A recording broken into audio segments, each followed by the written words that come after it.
We'll have a word in my office later, Jonathan.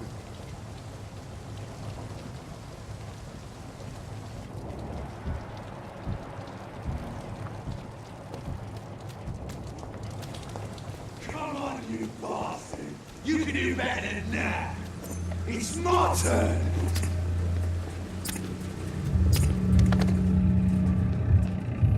Rotten or crusty, each heart contains the seed of life.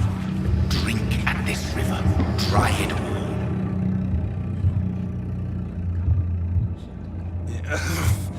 Oh, come on, you bastard! I won't bite! Sir, please. You've lost too much blood. Calm yourself. You think I didn't notice? Stop your staring and get me to an hospital, you arse!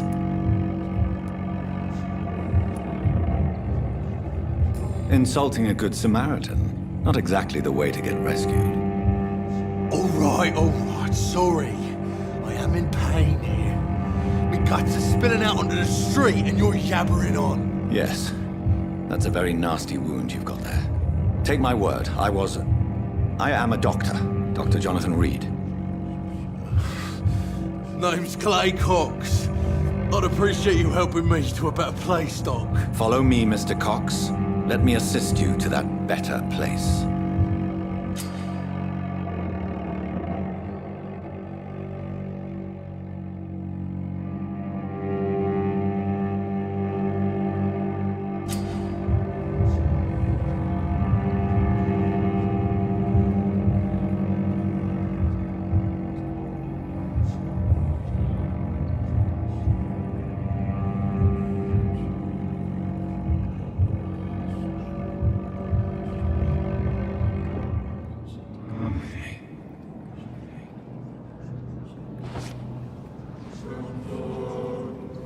Bring this fading light into the shadows.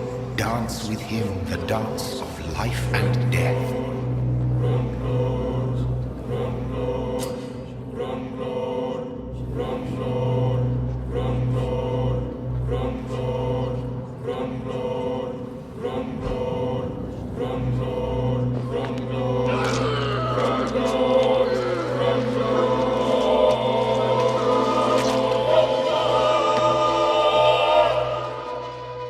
In the back, you bastard! Didn't have the guts to fight me. Fuck you. I'll kill you. I'll kill you.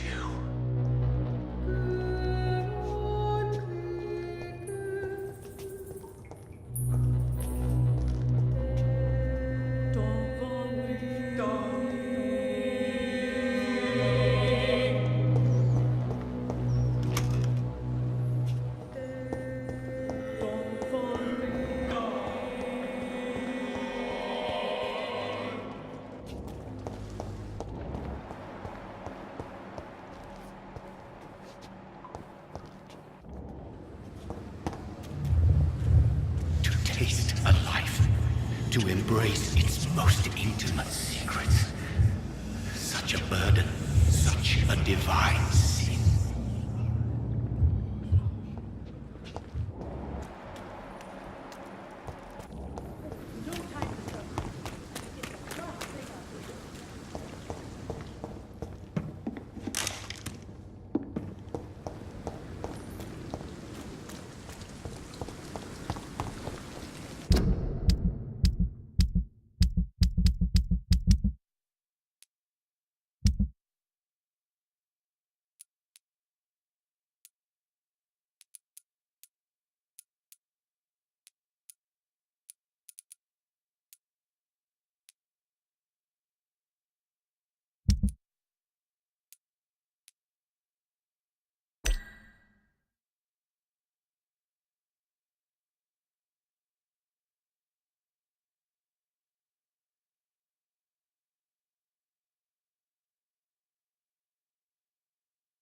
Doctor, where have you been?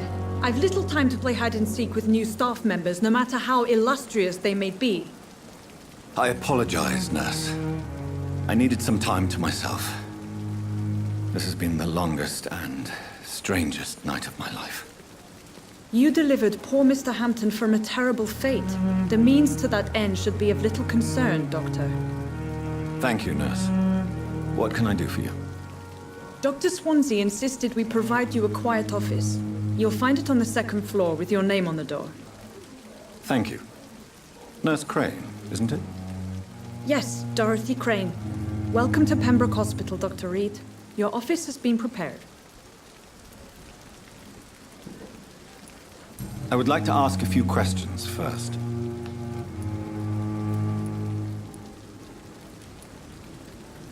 What kind of man is Dr. Swansea? Well, you accepted the job from him. I thought you would have known about your employer. Apologies, I've only just met him the once. This is sudden. I've only just returned to England. Dr. Swansea is a brilliant surgeon and the most compassionate physician.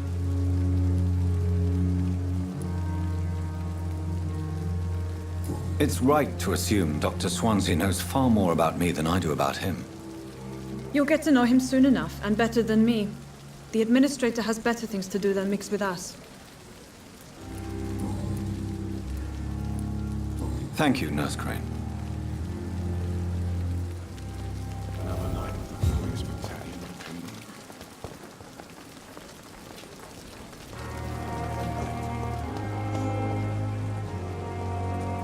Good evening, sir.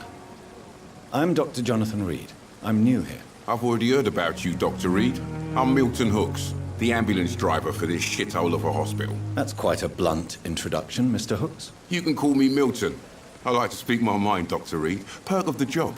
Don't judge me, and I won't judge you. I'm not sure I understand what you're talking about. Well, I'm no doctor, but I'm pretty sure a gun can't be used as a surgical instrument. You have a keen eye. I learned to shoot during the war, and have carried one ever since. Old habits die hard. No need to explain, Dr. Reed. And if you ever need a better gun, remember, I may have something for you.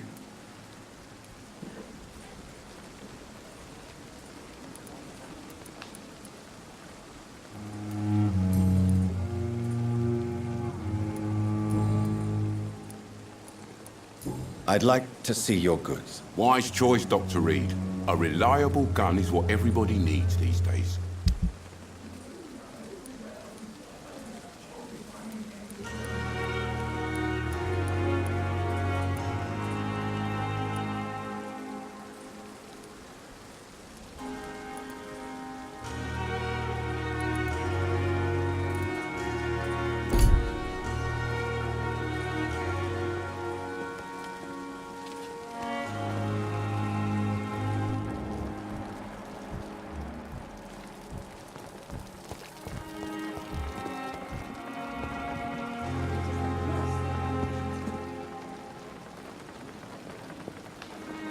Good evening, sir.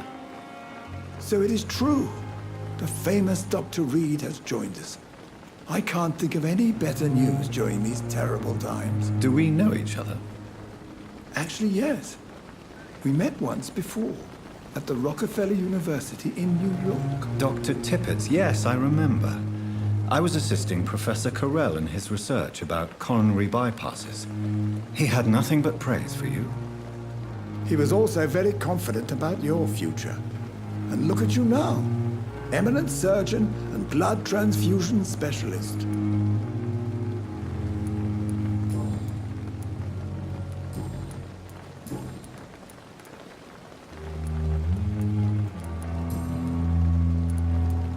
Goodbye, Dr. Tippett.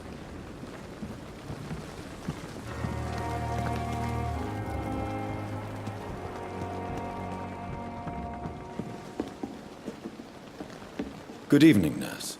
I'm Dr. Jonathan Reed, the new surgeon here at the Pembroke. Dr. Swansea has already told us about you, sir. I'm Nurse Gwyneth Brannigan. Welcome to the Pembroke Hospital. Did he really? It's a good thing I wasn't hoping to keep a low profile. All members of staff have already read about your new blood transfusion technique. Dr. Swansea made sure of that. I see. Well, I'm a little surprised, but I suppose I'll just have to deal with this unexpected notoriety. You must know, blood transfusions are Dr. Swansea's primary subject of research. He is convinced it is the future.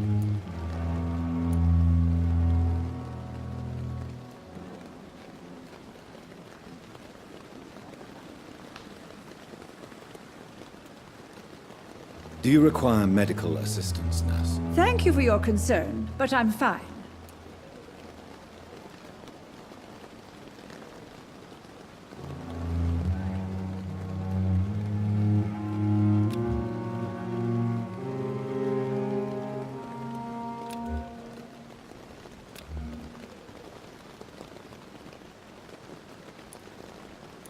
Goodbye, nurse. Call me if you need assistance. Perhaps I should have considered the offer.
How can I be sure I'll not find your unconscious body in the house again?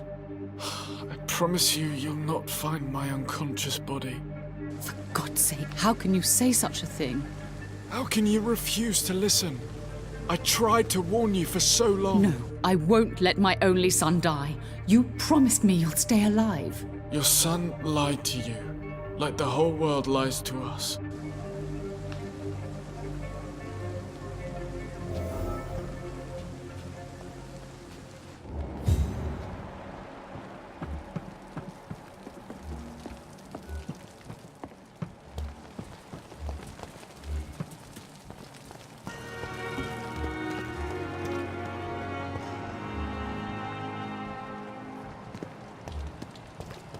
Dr. Swansea is right.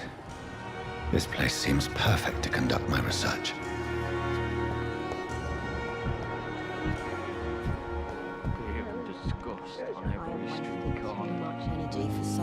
Good evening, sir.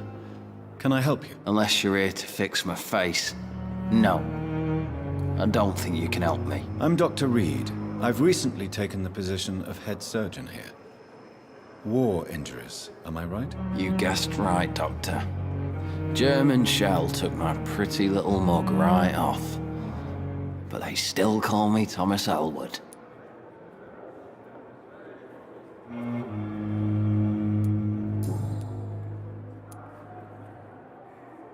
Where were you stationed, sir? Did you serve for long? I really don't want to talk about all this shit. No offense. I was pushing too much. I served in France myself. I just wanted to know what happened to you. You were an officer, weren't you? Then I doubt we fought the same war, sir. No offense.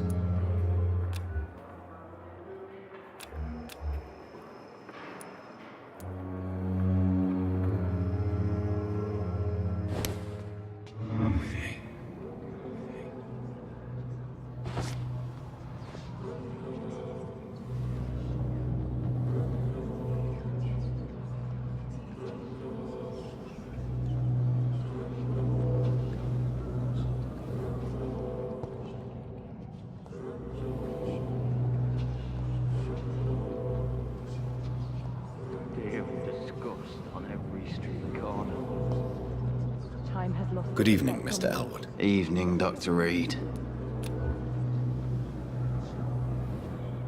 Soldier, do you need assistance? I'm fine. Just do something for this pain, will you? That's all I'm asking.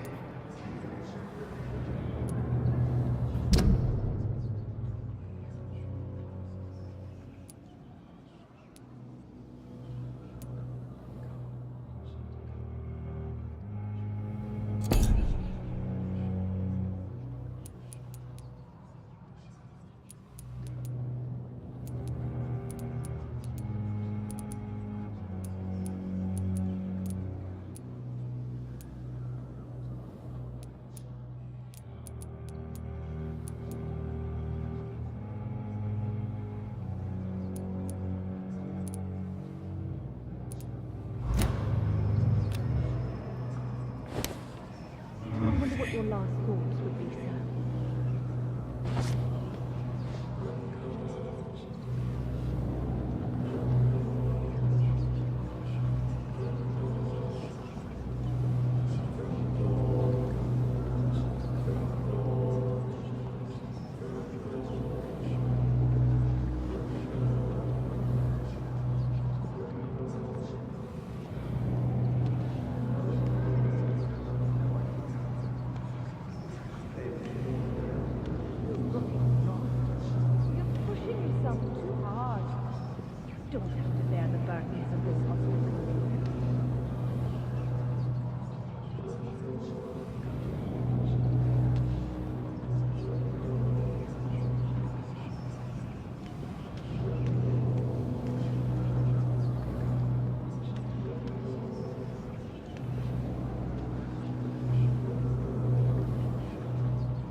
Good evening, nurse. Good evening, Doctor.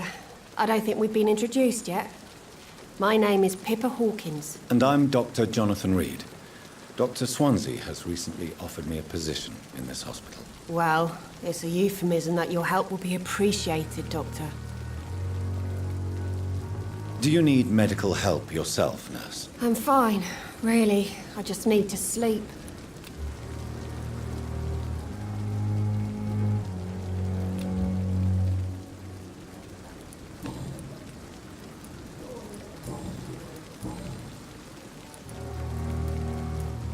How is the Pembroke staff coping with the epidemic? Well, not well. Milton, the ambulance driver, is even more grumpy than usual, especially concerning doctors. Why does Milton dislike doctors? I don't know. Just ask him. But be warned, Milton is not the chatty type. Why is Milton grumpy on a daily basis? Is it just an act? Milton's not the kind of man who's bothered about a bad reputation, whether he deserved it or not.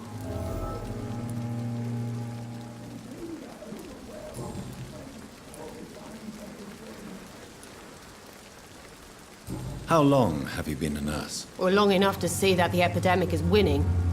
And no matter how qualified you are, don't tell me you'll change that.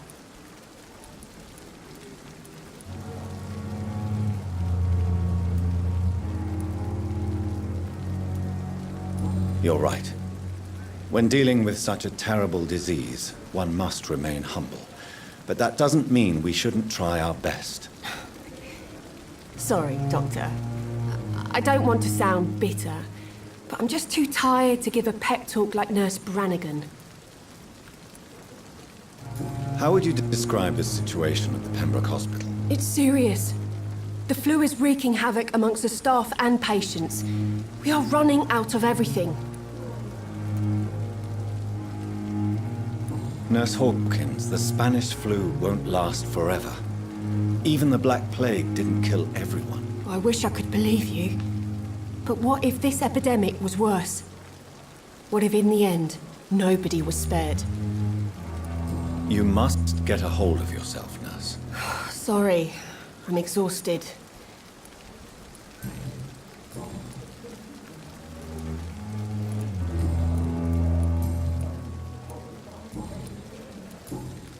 Goodbye, Nurse Hawkins.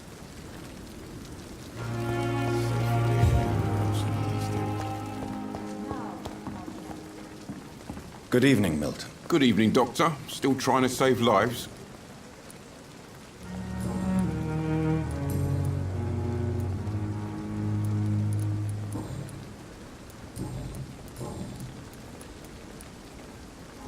How is the situation around here? You want to hear the situation is all right? It's fucking awful.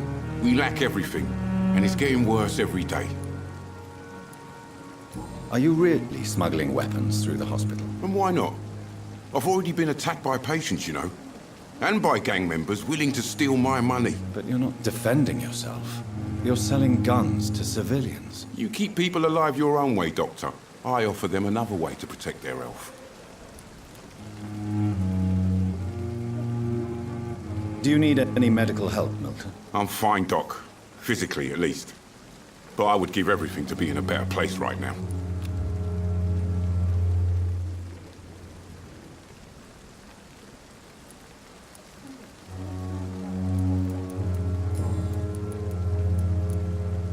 Why do you have such a mediocre reputation among your colleagues, Milton? Fuck them. Nobody knows the horrors I've seen since working here. This city was sick long before the epidemic, Dr. Reed. I know it's a difficult task, but correct me if I'm wrong. Is this not the job you are paid to do? I've seen babies left to die while their brothers were properly fed. Underage girls and boys sold to all manner of perverts. I'm sorry, I don't know what to say. Yeah, exactly. We lack words. So excuse me if I don't look on the bright side of life.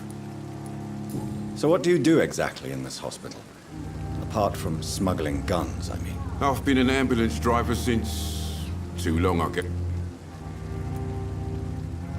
Since you're on the front line, how is the sanitary situation in this vicinity? It's a complete disaster. It's even getting dangerous to enter some streets or buildings. Even the locals attack you. It sounds like things have been a bit rough recently. What's happened? Yesterday I got attacked by the patient I was bringing here. I escaped through the hospital's garden, but I lost my wallet when I was running. You left an infected patient outside the hospital? That's incredibly dangerous. Go there yourself if you want, but be careful, Doctor. I'd rather not bring your dead body back.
Goodbye, Milton.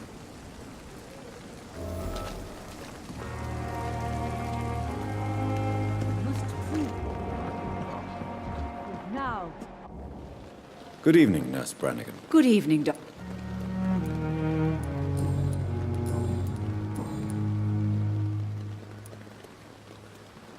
How are things? Not good, to say the least. An invisible enemy. Quite a poetic term for a disease, especially from a nurse. Sorry, Doctor. These last few weeks have... Do you think this hospital can survive the... We are all volunteers here, and we're... I'm not familiar with all the staff yet. brilliant professionals, most of them. Dr. Swansea has a gift for recruiting talent. Most of them. Is there a problem I should know about, Nurse? It would be inappropriate for me to speak ill of a colleague.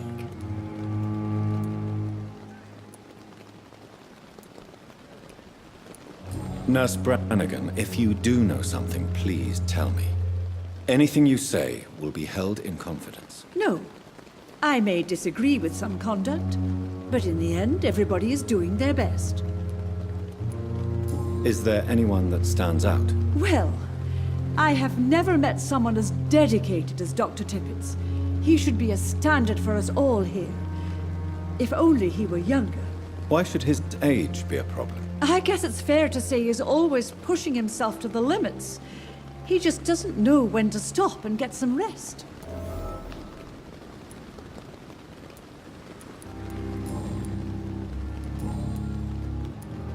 Goodbye, Nurse. Call me if you need assistance.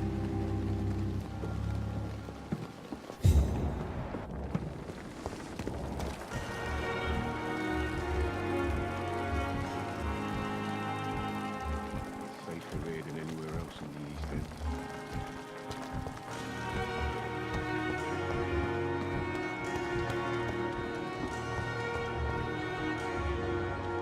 Good evening, miss. I'm Dr. Reed, the new surgeon at the... Your name has no meaning to me, mortal. You're nothing but dust blown by the winds of eternity. I beg your pardon? What are you begging for, mortal? My clemency? Well, tonight maybe I'm inclined to mercy. You'll never forget the night you met Thelma Howcroft. You keep calling me mortal. Why is that? And if I'm mortal, what are you? Well, Dr. Reed, if you must know, I'm a vampire. Do you require my services, Miss Howcroft? I have no need for your medicine, Dr. Reed. Blood is the only drug I need.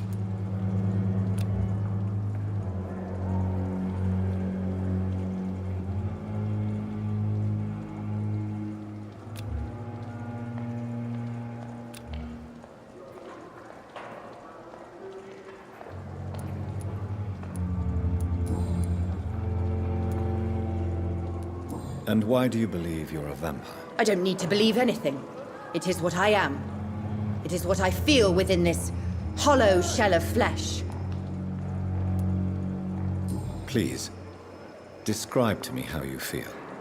What is it like to be a vampire? I can hear my body crumble from the inside as my flesh cracks and fades. I sense the last pulse of pustulant blood within my drying veins. I need new blood. I see. Have you ever heard of Cotard syndrome, Miss Howcroft? Never. It's a mental illness discovered by a French neurologist named Jules Cotard. The affected patients are delusional. They believe that they are putrefying, that they are dead, a ghost or a ghoul, or in your case, a vampire. Delusional, you say? Oh, sad and petty mortal. You can't even begin to understand the concept of immortality. And you think it is I who am delusional. I'm assuming you must be a patient here. Am I right, Miss Howcroft? It's only a cover. To hide from my enemies. I can leave whenever I want. As a woman, a spirit, fog, or bat. Who are these enemies you mentioned? Can you describe them? I cannot say for sure. But I sense their eyes on me from nearby. I feel them watching me every time I visit the garden near the morgue. The staff here are not your enemy. They're here to help you, to care. I'm not speaking of the doctors in white.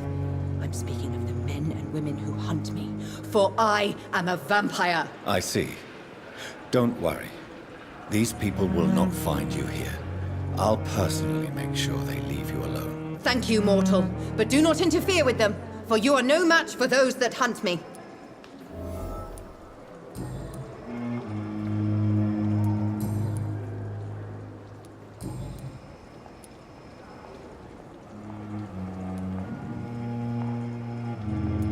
Tell me, Thelma, why do you feel so attached to Mr. Elwood? Why him? I'm not sure, Doctor. I think we have a bond of some sort. We've both suffered so much. He's the only mortal I find interesting.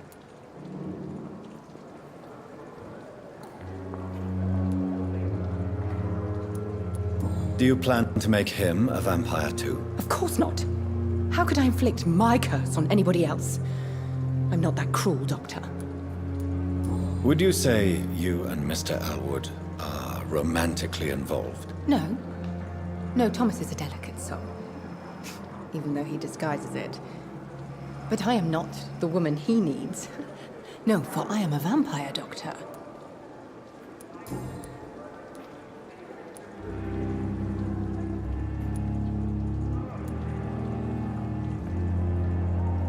Who are you really, Miss Howcroft? I mean, apart from being a vampire. Is that not enough for you, puny mortal? What do you require? Proof of my powers? I'm curious to know who you were before becoming a vampire. No, it's such a long time ago, I don't remember. Centuries of unholy life can have strange effects on one's minds, you see?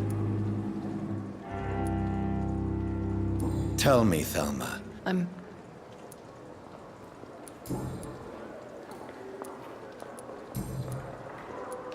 I'll leave you, Miss... Glorious battalion of Pembroke.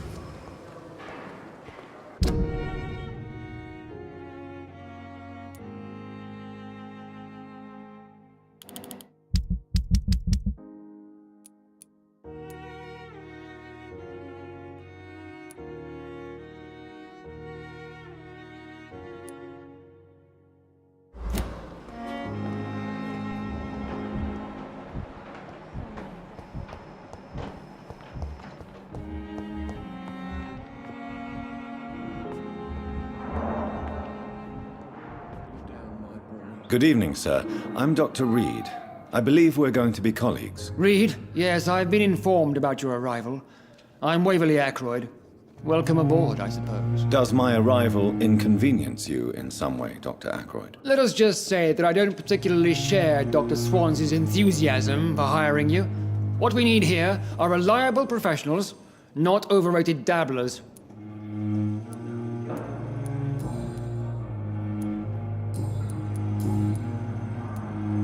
If you have a problem with me, Dr. Ackroyd, please feel free to tell me. Dr. Swansea has imposed your presence on this hospital without asking anyone's advice. The benefit of his position. But I don't agree with it. I know we've never met before, but I believe this hospital could use all the help it can get. You will agree with that, I'm sure. Oh, but I have heard about you, Dr. Reed. Of course, you can't say the same about me, since I have not wasted my time courting the press. Aren't you too old for such jealousy? It really won't do you any good, you know. Don't be ridiculous, Dr. Reed. A simple glance is enough for me to know you have nothing for me to envy.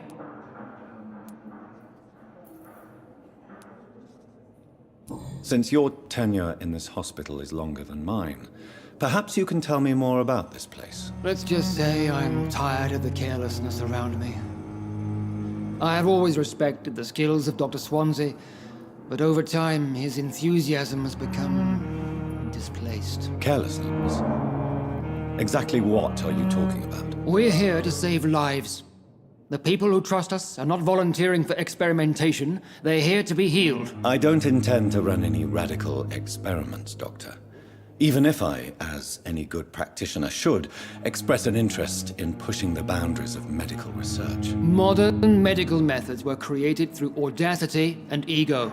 But there are rules in our line of work, and they're here to protect our patients.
I don't know what you've heard about me, but I have already proved my value as a practitioner. I don't question your skills, Dr. Reed, but your motive.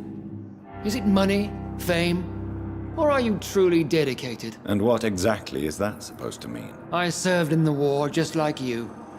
But unlike you, I did not use the wounded to play the modern sorcerer. Be careful what you insinuate, Dr. Ackroyd. I only want you to admit you used those men to improve your theories.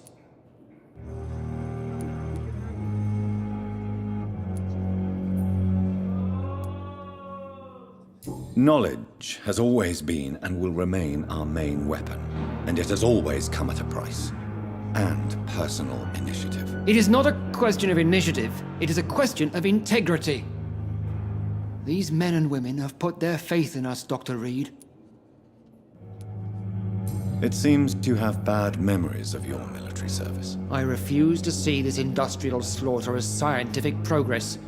War only reveals the worst in men. We can at least agree on something, Dr. Ackroyd. Do you need my assistance? Not at all. I'm sure that you are used to gaining people's trust with your impressive skills. Well, it will not be the case with me.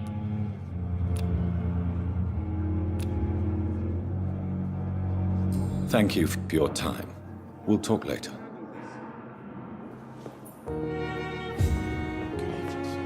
What can I do for you, Doctor?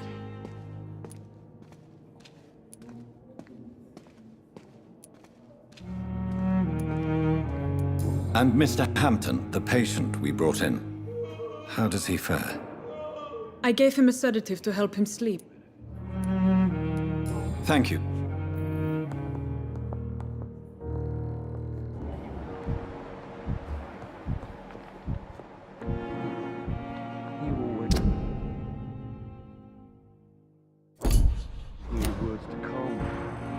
Good evening, sir. I don't know if a third opinion is needed. I see. Would you mind telling me more about your... I'm Harvey Fiddick. All I want is to get me bloody arm fixed properly. Is there anything else that's bothering you? Can I help in any way? I'm all right. Considering the state of this place, I should consider myself lucky, I guess.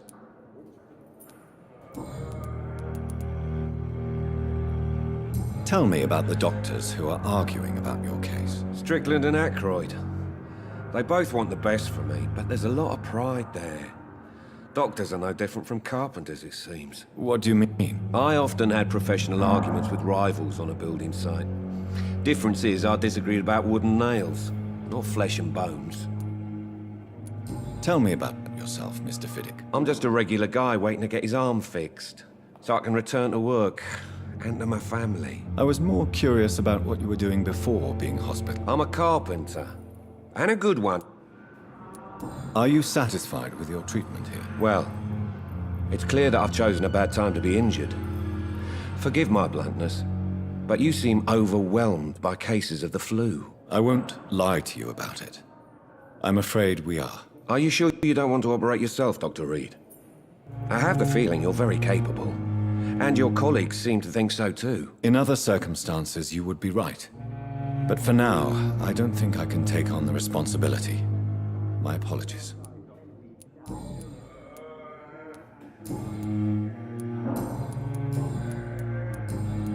Goodbye. You always knew the words to calm the children, Ellen. As for me,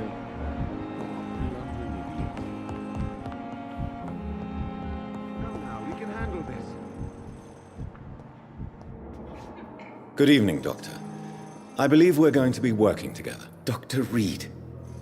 Dr. Swansea informed us of your arrival, but I could not dare to believe we'd have such good fortune. Such an honor, sir. Thank you. And you are? I am Thoreau Strickland, Dr. Thoreau Strickland. I'm a great admirer of your work, Dr. Reed. Do you need my medical attention, dear colleague? You don't have to worry about me, Dr. Reed. I am here to assist you, not to be a burden. What do you think of Dr. Ackroyd's aversion to modern medical methods? It's a shame he's so narrow-minded. Dr. Swansea taught me that science is about exploring uncharted territory. I'm convinced that's true. With the influenza and all that's going on, you should put your differences aside, don't you think? Why is it so difficult to work together? I believe that if Dr. Ackroyd had been the one to discover the transfusion process, he would be the first to recommend its use. So you believe it's just a question of jealousy and pride? Dr. Ackroyd is as proud as he is blinded by his obsolete concept of medical science. What can you tell me about the Pembroke? Well, it has always been an honor to work with Dr. Swansea. But with your arrival, I can't think of a better opportunity to learn about blood transfusion. You seem quite optimistic. I'm convinced that this epidemic is a test of endurance and dedication for us men of science. Questions remain about our capacity to... True. Last summer, during the first wave of the epidemic, I used to joke with Milton about the extra work. We're not smiling now. Do you need help with anything in particular? Well, yes, maybe. I'm waiting for a batch of products I ordered for my personal research, yet my supplier seems to have vanished. Do you want me to play the errand boy for you? Oh no, Dr. Reed. But if you went personally to his shop, what with your reputation and all, he wouldn't dare to refuse the products I need. I see. Well, give me the address, for I may pass by if I have time.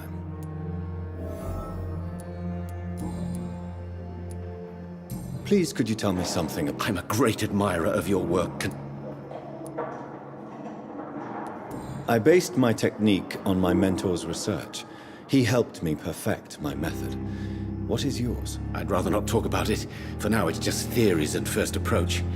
My process is purely experimental and unsuccessful. As long as you're cautious and methodical, you may remain empty-handed, but you won't fail. You're not the first one to warn me, but I am convinced knowledge is the main weapon against the ravages of this epidemic. What made you choose to be a doctor? I'm not ashamed to admit you and your work have inspired me. I am honored to have the opportunity to work by your side.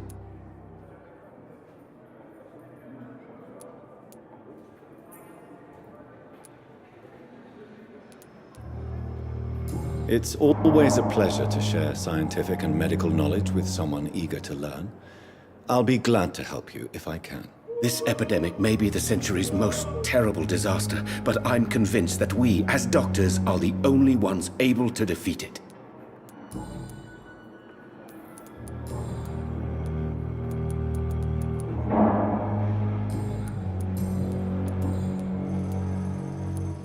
Tell me more about your willingness to experiment with new medical techniques. Harvey Fiddick is a patient suffering from a severe injury that could cripple him if not treated correctly. I'm convinced your blood transfusion technique could help him. What is it you really want? To save him, or to prove your point? Fair question. I want nothing but to save my patient, Dr. Reed. Especially since I know Mr. Fiddick's story. Tell me Mr. Fiddick's story. Our first diagnosis was compromised because Mr. Fiddick lied to us about the real origin of his injury. He first claimed it was an accident. But why would he hide such crucial information from us? Because he is a proud father, ashamed of putting his children at risk because of his own negligence. This personal involvement could also appear to be a lack of impartiality. You must know that a good surgeon must remain neutral. I agree. But that does not excuse Dr. Ackroyd's behavior, a man who did not even take time to converse with his patient. Do you think keeping his distance was a mistake? All I know is that I'm taking care of human beings with desires, hopes, and fears. Not some biological machine comprised of blood, bones, and flesh.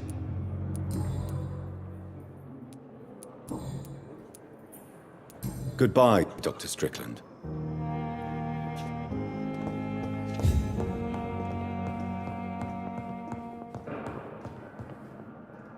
Good evening, Mr. Good evening, Doc. Tell me about your injury, Harvey.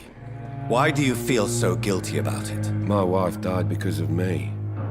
And now I may lose everything because I've been careless enough to hurt myself. What an arsehole.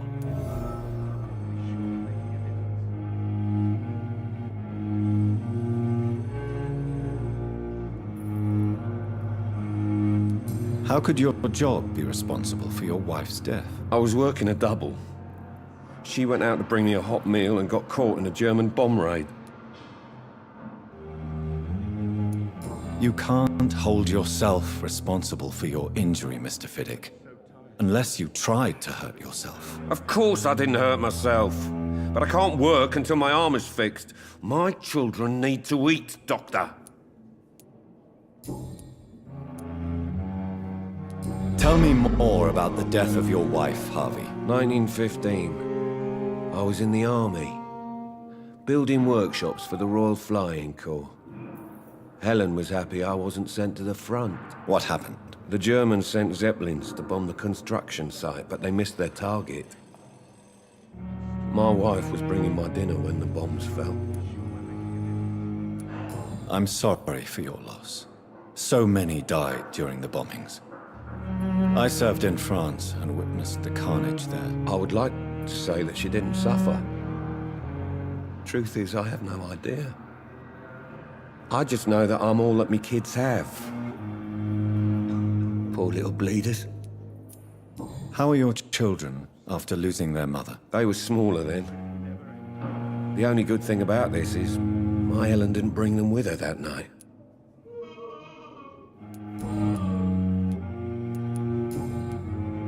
Is there anything else that's bothering you? I'm all right. Goodbye for now, Mr. Fiddick. I'll see you later. Always knew the words to calm the children, Ellen. As for me, what a blundering idiot.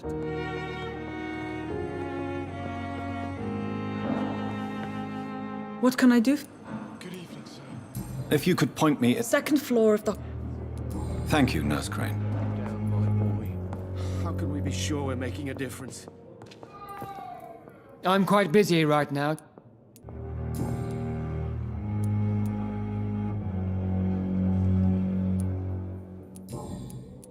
Thank you. My sweet girl. I'm so tired. Oh, this shift never ends. Falling apart. But in the circumstances, I'm willing to give you the benefit of the doubt. Good evening. I'm Dr. Reed. Can I help at all? No. Really? Why are you here, then? I don't want to talk. My throat hurts too much. I suppose that this pain is the reason you're here. Is someone taking care of you? Yes. And no. Could you at least tell me your name, sir? Mortimer. Mortimer Goswick.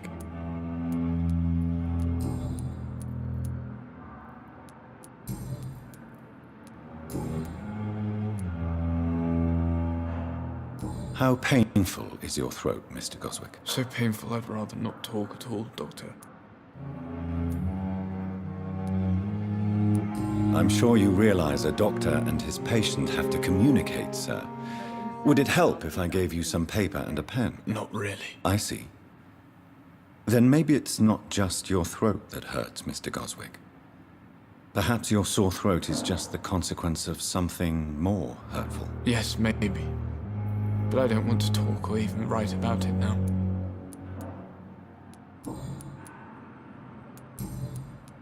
Admit it, Mortimer. Your mother had you hospitalized here because you tried to kill yourself. Yes, it's true. All right, then. This is the first time we've really shared information about your case. Shall we call this progress? Call it what you want, Dr. Reed.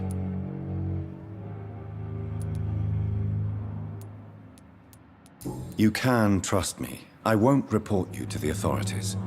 My one and only concern is your health. I guess I should thank you then.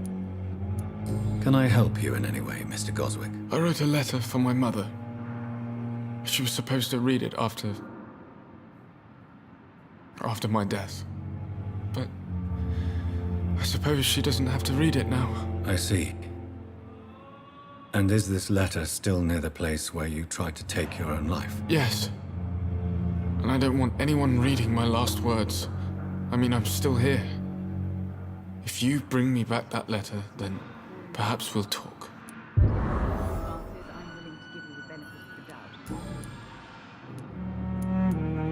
Tell me about yourself. I don't want to talk. I have to go now, sir. Good evening, sir. Good evening, madam. Can I help you? It's my son who needs you, sir. I'm Dr. Jonathan Reed. I'm Beatrice Goswick, mother of Mortimer Your son wished to die, Beatrice.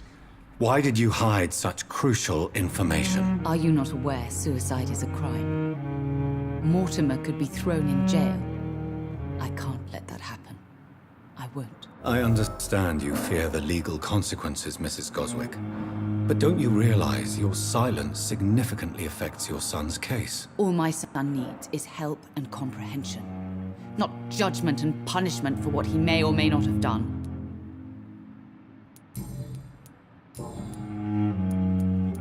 What can you tell me about your son? Not much to say. Are you really that rich?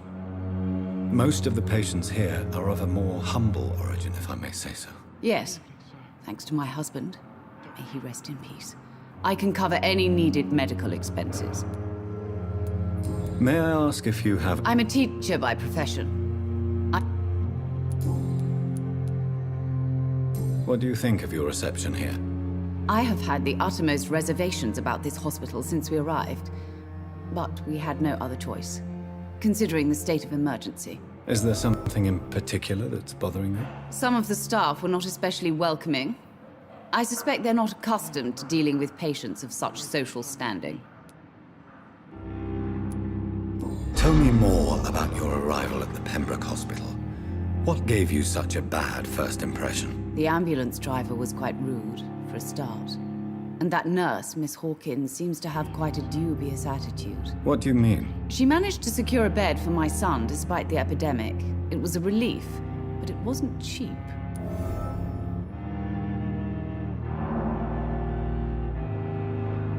She charged you for a bed? Yes, and I paid without question, considering the urgency of the situation. I share your concern, Mrs. Goswick. Be sure that I'll talk to the people involved. I don't expect compensation, Dr. Reed. But I'm aware such behavior would not be tolerated in other hospitals.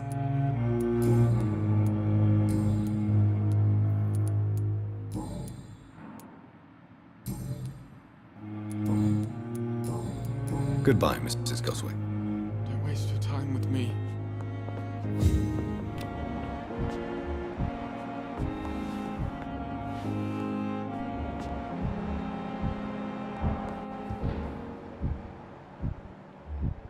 My sweet girl. Reach me.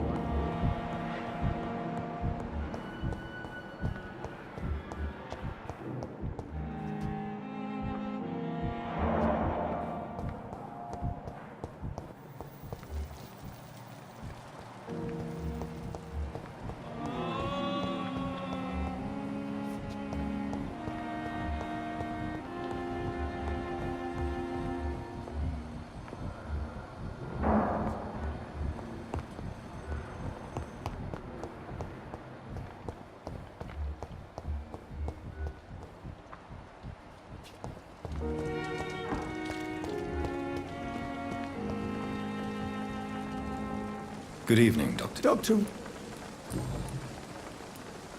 You're exhausting yourself, Corcoran. Maybe you should think about preserving your strength. No. We must keep on healing all those poor souls.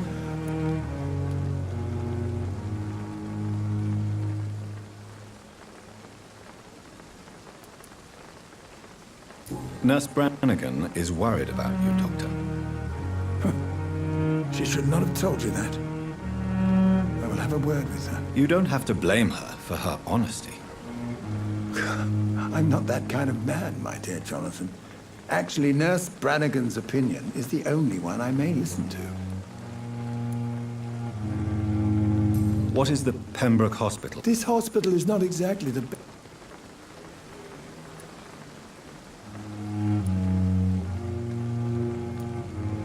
It's more than enough. In any case, the personnel of a hospital are much more important to me than the building. Don't be misled by appearances, Dr. Reed. This hospital does not lack talented people. It just lacks hope. What can you tell? Some are really good, and others... Tell me more about cherished people, then. Nurse Brannigan is a pearl. She is the most helpful and dedicated nurse I've ever worked with. A clever and cheerful woman. You really seem to admire her skills. I'll go even further. If she was a man, she would be a damn fine practitioner. Any opinion about the management? I don't always agree with Dr. Swansea's reserve, but I must admit he does all he can to keep this facility running during this crisis. Ah, yes, the burden of command. I was fed up with this concept while serving as a medical officer. Don't get me wrong. Swansea's a good administrator. I just wish he would get out of his office down again.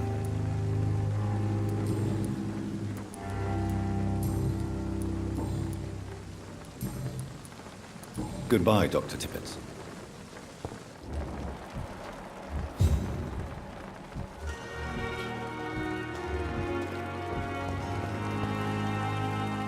Good evening. Good evening, Doc. Goodbye, Milton. Perhaps I should have considered the offer from that cabinet.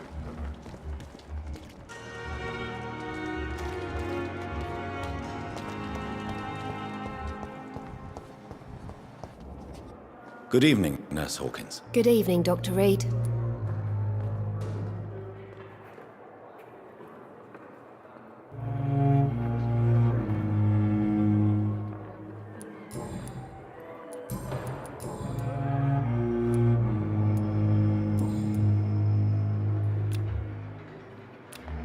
Do you need medical help yourself, nurse? I'm fine, really.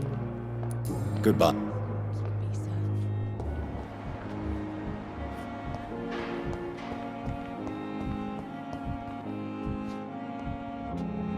Good evening, Mr. Hampton. How do you feel? Dr. Reed, is it? Oh, so... What do you mean? I was not myself in the factory. Fear and exhaustion made me say awful things to you, I'm afraid. You remained perfectly nice and polite. A little delirious, perhaps. But who wouldn't be after enduring an abduction? Thank you, Doctor. That's a relief. Now all I need to do is rest and return to my flock.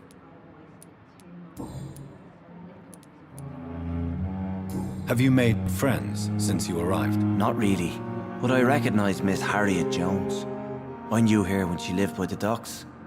That poor woman had such a miserable life. You never came to see her here at Pembroke? Receiving visits when sick can be an important part of the healing process, you know. We're not just bodies. You're preaching to the converted now, Doctor. To be truly honest, I thought she was dead. She left the docks many months ago. What do you do for a living, Mr. Hampton? I can't help but notice the cross around your neck. I manage a night asylum for the poor and homeless of the docks, and I try to guide the lost and hesitant on the right path to our Lord. Are you a priest, Mr. Hampton? A deacon, maybe? Not at all, Doctor. I'm just a man of faith willing to preach the good word. Why didn't you use your cross against William Bishop? To repel him somehow? That's a very strange question, Doctor. A cross is no magical token, if that's what you were trying to say. Not mine, anyway. How do you feel, Mr. Hampton? I feel exhausted. You're in good hands here. Dr. Swan... Thank you, sir. I believe all I need is rest.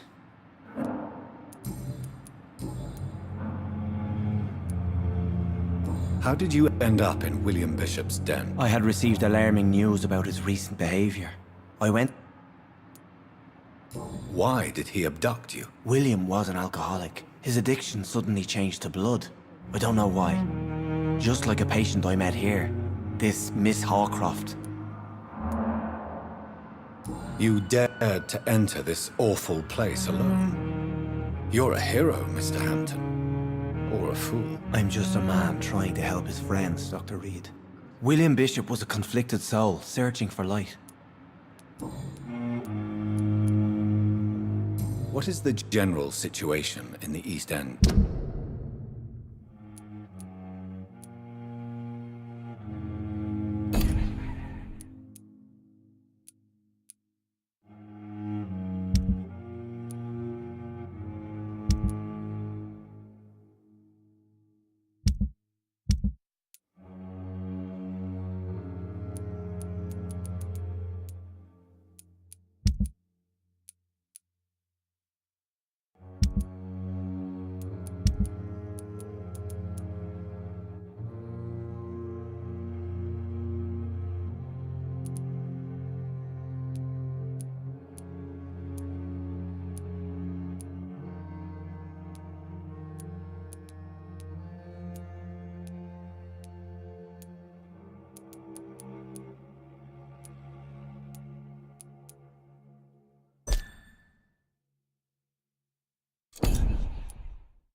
The situation has always been tough.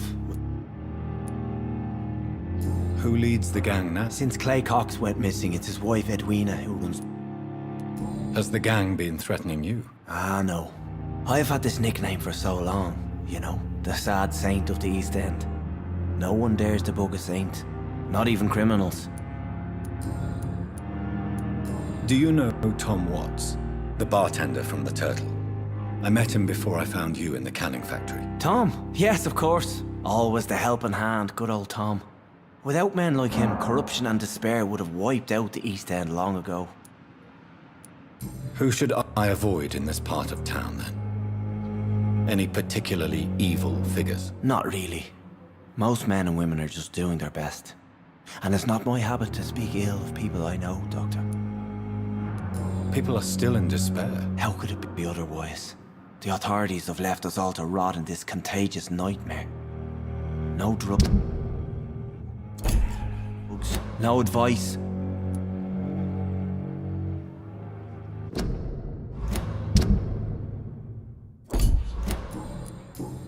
Goodbye, Mr. Hampton. We'll talk again later. Time has lost its effect. It's locked.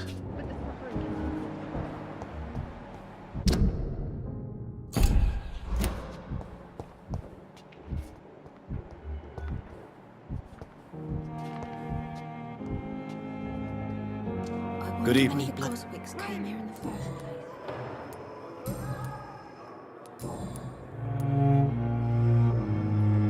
Tell me, Thelma, why do you feel so attached to Mr.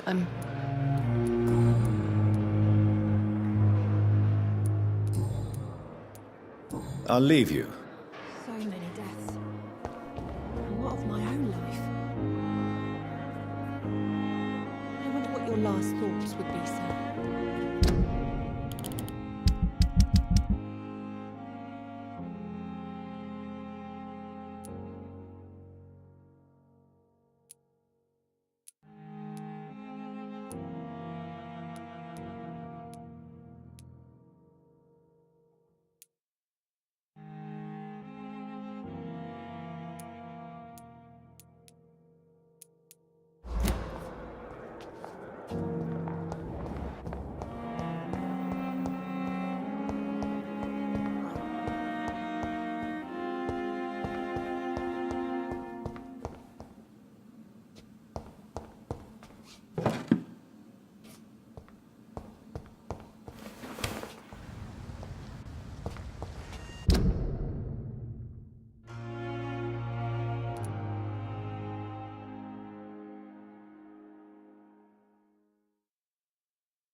Too much energy for so little result.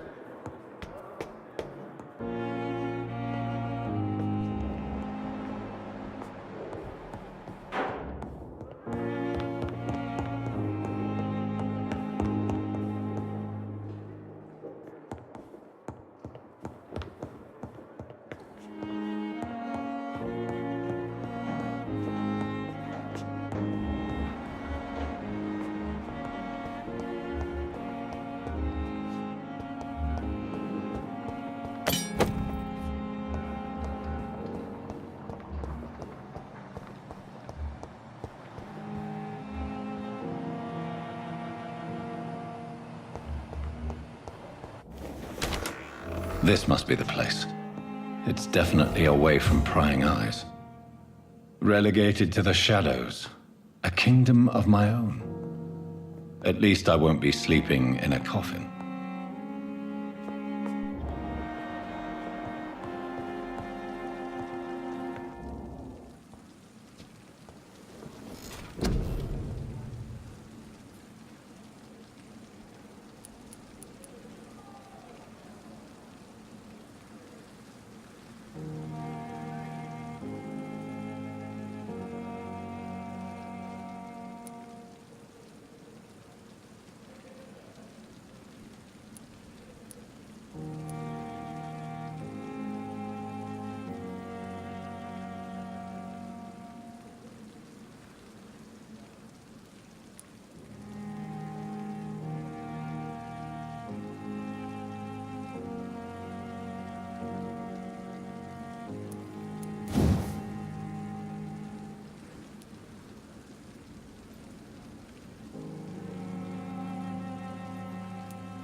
The flower's dying.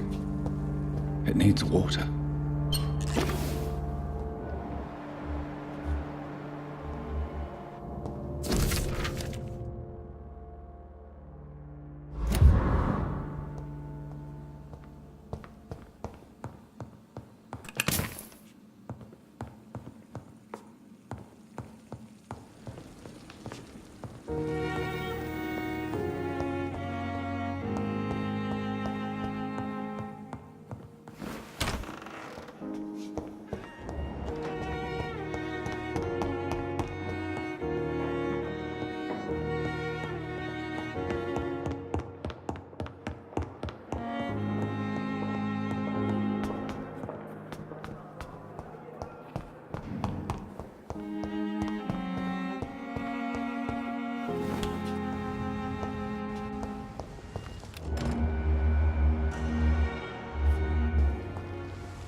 I cannot enter.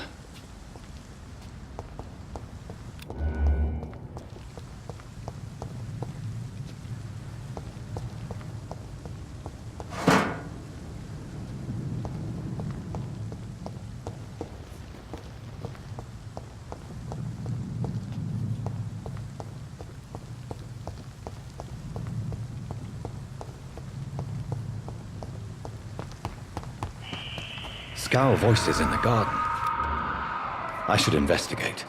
If they were to find somebody.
So, Mr. Hooks and Nurse Hawkins are an item.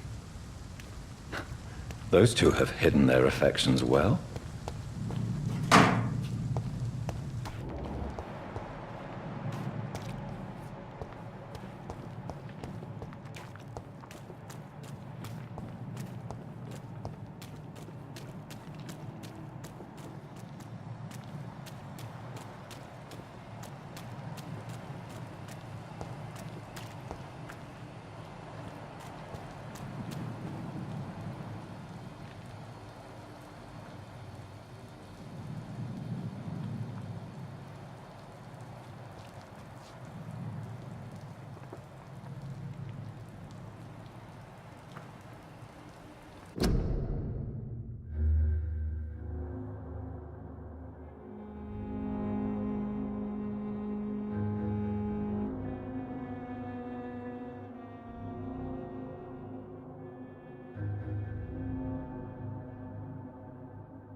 It's locked.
It's locked, all right.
back home! It ain't human! Kill it!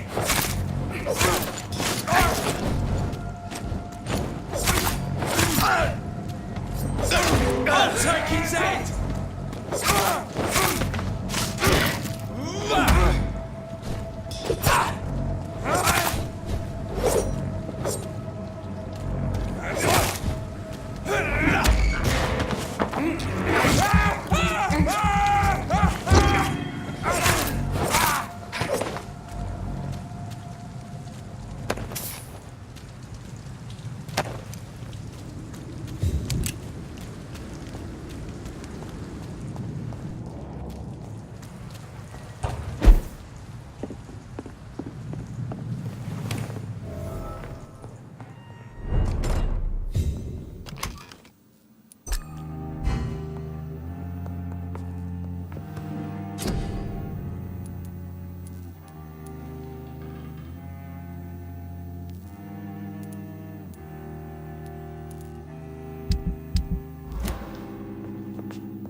In this letter, Mortimer Goswick does nothing to hide his desire to die.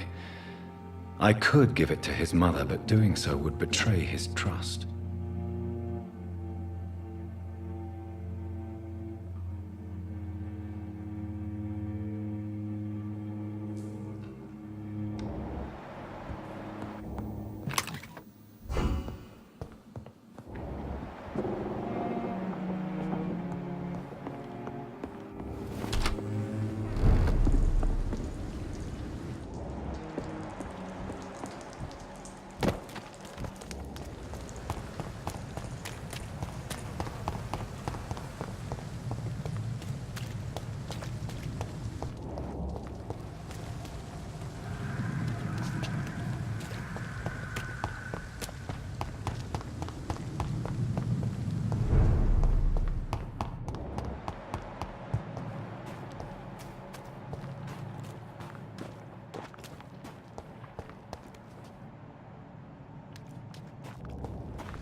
But in the circumstances, I'm willing to give you the benefit of the doubt. Good evening, Doctor. How is my son doing?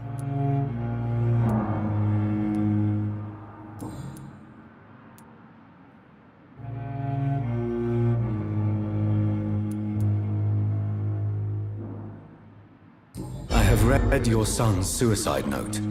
It was not an impulsive gesture, nor was it his first attempt. He threatened to kill himself a few times before. But I never thought he would dare to punish me this much. Punish you? Why? I've known for a long time he was not happy with his life. But I always hoped he cared enough to avoid making me suffer like this. Mortimer is extremely vague as to his motivations for committing suicide. Tell me more about what you know. As you say, Mortimer had no reason to die. All he said to me was that he wanted to make the world a better place, but couldn't. Why did your son feel so useless when facing the world? I think it was more that he could only see the melancholy facets of life. He couldn't help but dwell on such things. What do you think he meant by making the world a better place? Mortimer has always been a sensitive soul. He wouldn't talk to anyone for months after his father passed. It's like he carries everyone's sadness with him.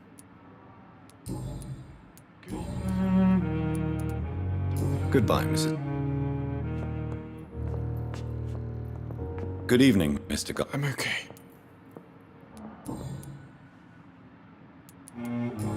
read your letter, Mortimer. You wrote about an unbearable feeling of despair while the world crumbles around you. Tell me more about it. There's nothing more to say, really. It's hurtful, it's unbearable, and I don't ask anyone to understand what I feel. The world is bleak, but maybe the pain we feel is the best compass for making it a better place. How can we repair the world, Dr. Reed, when mankind is the biggest problem? Yes, the world will be a much better place when we're gone.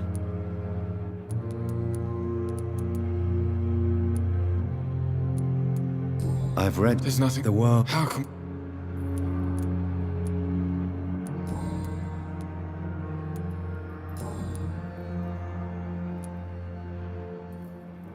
Why did your mother have you hospitalized here?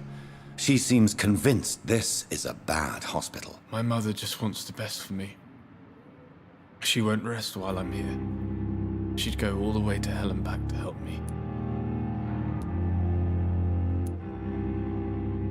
Is your mother bothering you? As your doctor, I can ask her to leave you alone if you would prefer. That's tempting, Doctor. But you have no idea what my mother is capable of. She would tie herself to my bed if you asked her to leave. Pembroke Hospital may look unorthodox, but rest assured, you're in good hands. It's not me you have to convince, Dr. Reed.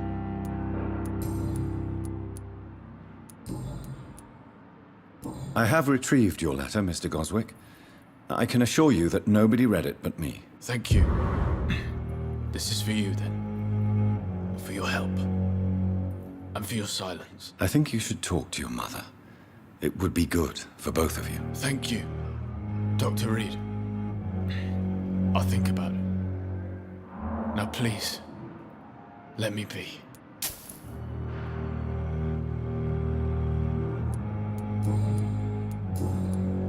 I have to go now, sir.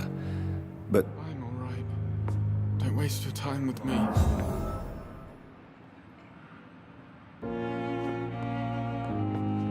Good evening. Do you realize your son could try to kill himself again? He might succeed next time. I think about it every minute.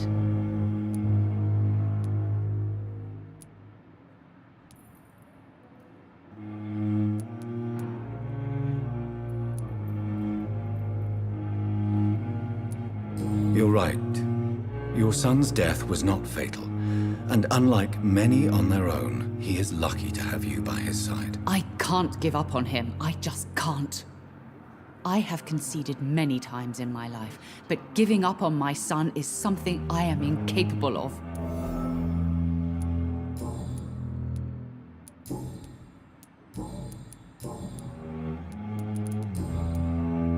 Goodbye, Mrs. Good evening, Miss... I'm okay. Your mother won't let you down, Mortimer. Don't you share her hope for a better future? No. I don't. Won't you even try? Do you want me to promise you I'll get better? Do you want me to tell her the same thing? I could, but it would not change anything.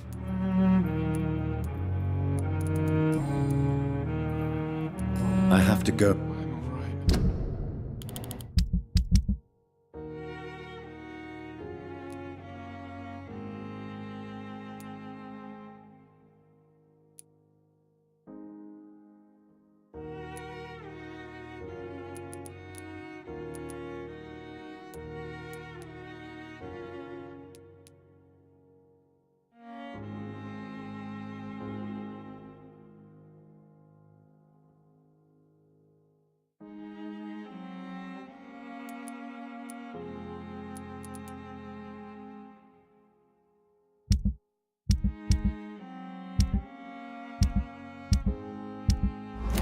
Don't waste your time with me.